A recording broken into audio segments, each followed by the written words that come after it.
đúng không? Mình có nhiều loại khác nhau đúng không? Thứ nhất là mình có cái cáp màu xanh kia, nó gọi là Profinet. Thế thì cái cáp màu xanh này ấy, nó sẽ liên kết các hệ thống máy tính ở cấp trên này, các bạn có thể nhìn phía sau kia thì cũng có một cáp Ethernet. Ở cái cáp trên đấy ấy, nó các em phải phân biệt được cái của từng loại cáp khác nhau. Tại sao nó dùng như thế? Vì thứ nhất là cái mạng Ethernet, tốc độ truyền nó rất cao. Cái này ghi đấy là biết nó truyền data giữa các hệ thống máy tính với nhau, nên là nó cần phải tốc độ nhanh này, và cái dung lượng truyền trên thành truyền rất lớn. Ngoài ra thì nó cũng có hạn chế là cái thời gian thực, tính thời gian thực có như ở phía dưới, và hai nữa là cái khoảng cách truyền nó ngắn. Bởi vì mỗi cái nó có đặc tính khác nhau mà nó ứng dụng ở những vị trí khác nhau đúng không? Thì đi xuống dưới thì nó là cái một tím này. Một tím này là mạng Profibus, là mạng bot trường số 1 thế giới, và hiện nay nó lên tới 400 triệu thiết bị đang hỗ trợ, 40 triệu trợ mạng Profibus này, number one. Cũng đẹp không anh?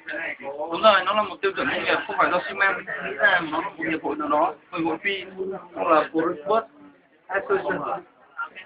Nó nằm rải rác trên các nước trên thế giới ấy. Nó luôn luôn là nghĩ ra những kỹ năng mới, rồi nó làm marketing, promotion cái thứ. Còn cái hai cái mạng này của Profibus và Profinet đấy, thì bất trường nó lại có một loại nữa là cái loại Modbus. Siemens nó có những thiết bị để giao tiếp với mạng Modbus này đấy.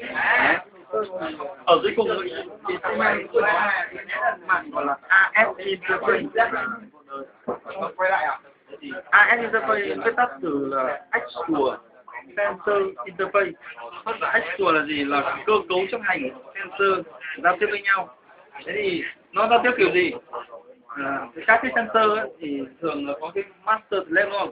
Ở dưới cái màn này nó lên tới được cái 64 slave. 64 slave này, mỗi cái slave nó lại có tối đa là 16 đầu vào, 16 đầu ra số. Hay là tương tự, có là tương tự. Thế thì nó kết nối vào đây. Rất nhiều, mình không phải gì, mình không phải đi từng đôi dây về, trong sensor mình không phải đi từng đôi dây về, và mình sẽ đấu nó qua cái slave này và mình chạy cái cáp màu vàng này về. Rồi, thế các bạn, mình nghĩ là mình dùng bớt đi, mình đừng bao giờ nghĩ dùng dây nữa. Vì thế như các em đi ra trường mong là cái tự động hóa là cái ngành cơ khí nó tốt lên, thì mình sẽ dùng được bớt truyền, mình dùng dây vì cái bài toán em dùng dây ấy, thì khi mà đất đâu nó không tìm.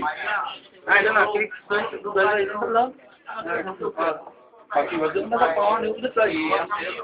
Ok, đấy là cái phần mạng đấy nhá. Mạng robot là mạng bot trường nhá, các controller với controller, rồi các cái controller với các cái distributed I/O. Đây là distributed I/O này, MT200M này. Ai mà PLC nhá, auto tự động hóa mà lại không tìm hiểu bot trường này, không tìm hiểu khái niệm mà phân tán này, không tìm hiểu điều khiển phân tán này, tập trung này, rồi SCADA đi xét ấy, thì khi ra trường này các bạn sẽ không tìm hiểu được đâu. Các bạn nên tìm hiểu là tại thế nào là đi xét, thế nào là SCADA, thế nào là điều khiển tập trung, thế nào là điều khiển phân tán, thế nào là bot trường, bot PLC, rồi HMI. Đấy, nếu các bạn học automation nên tìm hiểu những cái đó. Thì đây là những cái tất cả những thiết bị hôm nay là những gần như một cái nhà máy thu nhỏ. Tổng thiết bị ở đây nó có thể bằng một cái nhà máy sản xuất bia thực phẩm. Rồi ở đây nó hai loại nhá, distributed I/O em là ECM và ECM.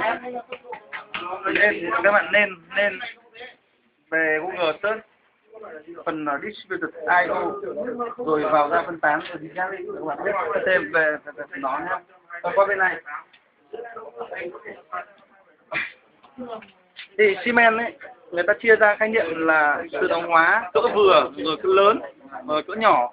Thì đây tổng quan thiết bị ở đây nó gọi là tự động hóa cỡ nhỏ, vẫn là micro automation. Thì nó sẽ gồm những cái thiết bị điều khiển như là bắt đầu từ logo là làm logic thôi, với cái số lượng đầu vào ra khoảng dưới 20 I/O thì các bạn có thể hoàn toàn sử dụng bộ logo này được. Cái logo nó đang ứng dụng đâu? Ví dụ như các bạn có thể mua con logo về làm cái máy bơm nước nhà mình ý, hoặc là điều khiển đong cắt cái phần mình nóng lạnh nhà. Cái máy bơm nước nhà mình đôi khi nhiều lúc mình phải làm bằng tay đúng không? Hết nước mình mới bơm. Nhưng mà con logo này hoàn toàn nó có thể điều khiển thời gian thực. Mình đi làm về mệt mỏi hoặc đi học về mệt mỏi, 5 giờ bảo nó bật, tự động nó bật, mình nóng lạnh lên ok, nó làm 5 giờ bật lên. Hoặc hết nước nó có thể tự phát hiện ra rồi nó tự động bơm. Đấy, rồi đầy nó lại ngắt. Đấy. Hoặc là đóng cửa rèm, đóng cửa nhà, bật đèn các thứ nó có thể làm được. Rồi lên trên tí thì nó có cái dòng gọi là F7-200, không biết các bạn đã biết cái tên F7-200 chưa? Thì Siemens, nó là dòng Siemens là PLC F7-200, là cái dòng cỡ nhỏ, với cái bài toán từ dưới 200 rồi vào ra mình dùng được cái F7-200. Thì mình thêm module đấy, nó lắp tối đa được 7 module đấy. Đây là cái dòng mới này, S7-1200 là cái dòng PLC mới, nó sẽ thay thế S7-200 trong tương lai. Đấy. Đấy, cái số lượng I/O thì nó nhiều hơn S7-200, tính năng tốt hơn, tốc độ xử lý nhanh hơn, bộ nhớ cao hơn, truyền thông tốt hơn. Đấy, Siemens thay thế trong cái dòng này. Và tất cả cái dòng thiết bị này, PLC này đều hoàn toàn có thể kết nối được với các cái màn hình. Các màn hình này nó thuộc cái dòng gọi là Micro Automation. Giá thành thì nó đương nhiên nó sẽ thấp hơn những màn hình to như bên kia. Đấy, thì màn hình nhé, lại nói đến màn hình thì các bạn lại có hai loại.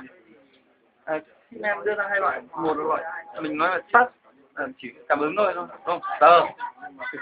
Còn hai nữa là key, operator panel, OP, tím. Đấy. Hai loại. Thì đều tất cả các thiết bị ở đây các bạn nhìn thấy là đều có thể kết nối mạng, đúng không? Mạng truyền thông. Đấy, đều kết nối mạng truyền thông. Và đều có thể kết nối với trung tâm. Không? Thì các bạn nhìn thấy không? Cái mạng cuối bước nó quan trọng không? Nó chạy từ đầu kia về đầu này, đúng không? Đấy. Ra nhà máy thì các bạn sẽ biết được là mở cái mạng cáp ra thì có thể bạn sẽ nhìn thấy cái cáp cuối bước này. Ví dụ như các bạn lên nhà máy thép hoặc gang thép có VOC, mở tủ ra nhé, có VOC.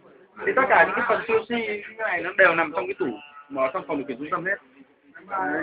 Và ở dưới một điều kiện làm việc là tốt, máy lạnh những thứ, bởi vì VOC ở trong điều kiện tiêu chuẩn nó có thể làm việc cho mình 10 năm, nó điều khiển trong nhà máy 10 năm nó hỏng. Cái giá thành của nó thì rẻ, đúng không? Nếu so về 200 bây giờ bao nhiêu rồi? F7-200 thì tùy loại, nó có nhiều loại lắm, 1, 2, 2, 4, 2, 6, 2, 4, 2, 6, nó khoảng quanh khoảng 4 triệu, 26 triệu, 500 logo. Logo rẻ nhất là logo thì rẻ nhất thì loại có màn hình nhá. Đấy, không có màn hình thì các bạn nó khoảng 70 đô, 70-75 đô. Còn cái loại bình thường có màn hình thì nó khoảng quanh trăm, trên dưới 190 mấy thôi. Rồi ok, qua đây mình giới thiệu tiếp phần này thì chắc là